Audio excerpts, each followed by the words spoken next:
All right, Vanessa, thank you. So this morning we've learned that British Airways, Lion Air, and Seoul Air are all suspending their flights to China as fears start to really spread about the outbreak of the coronavirus. Now this, as the United Arab Emirates confirmed the very first case now of this virus in the Middle East as well. Dr. Oz joining me live right now in studio.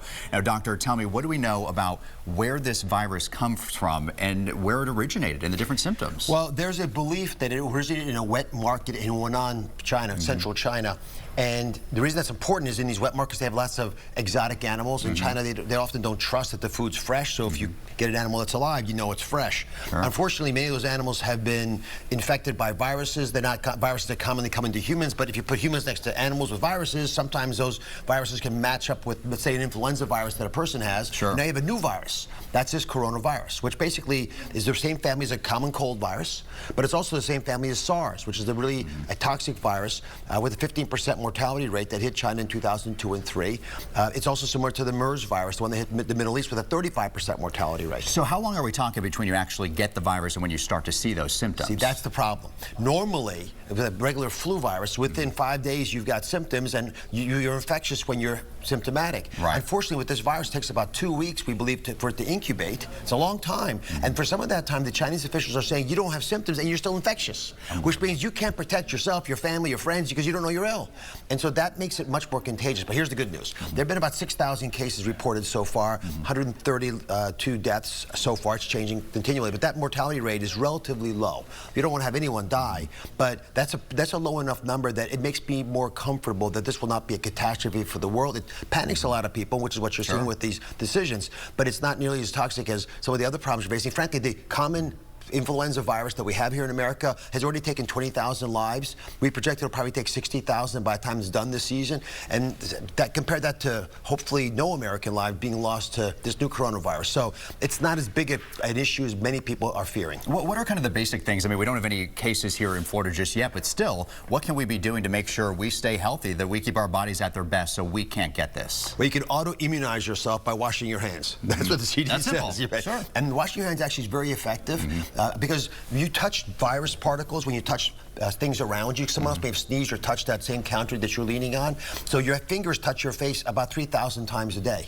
That's incredible. So you're always inoculating yourself. They become little habits. So keep the fingers clean. I don't think wearing masks makes any sense right now. And most importantly, if you do, unless you're panicked about it, get the flu vaccine because it does work against the influenza flu, which will kill a lot more people. Okay, let's switch gears for just a moment and talk about Aaron Hernandez. So we know that you have this big special. This is going to be airing tomorrow. This is an exclusive interview. You sat down with his brother, Jonathan. I know his fiance just spoke on GMA this morning as well. Tell me about this conversation that you had with his brother. There's a documentary that's on Netflix right now that talks about Aaron Hernandez and his career with the New England Patriots. He was a fantastic tight end for them. Played at Florida here, with Team Tebow, and a team that sent so many players to the NFL.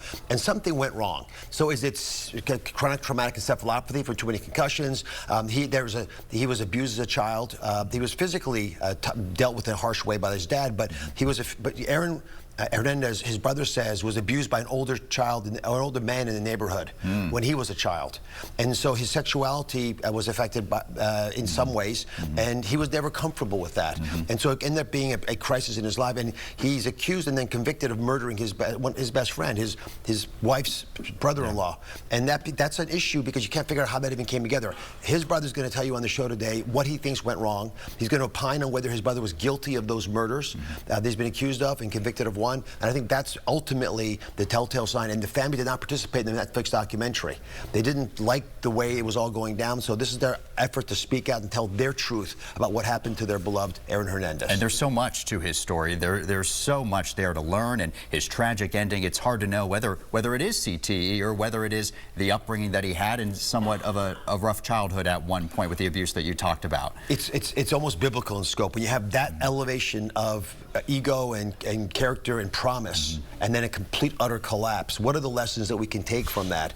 There are many, and I think that's what you're going to hear on the show this afternoon. All right, fantastic. We'll definitely tune in for that. And of course, you're here in South Florida right now. We always love having you here. You're here for the Super Bowl, too. Speaking of football. Very nice. You know, it's a remarkable tradition that the entire world now follows, but I tell you, America does celebrations well, and we do competition well. And real quickly, I play football in college, so nice. I'm a little biased towards the sport, but we don't have competition 101 in our schools.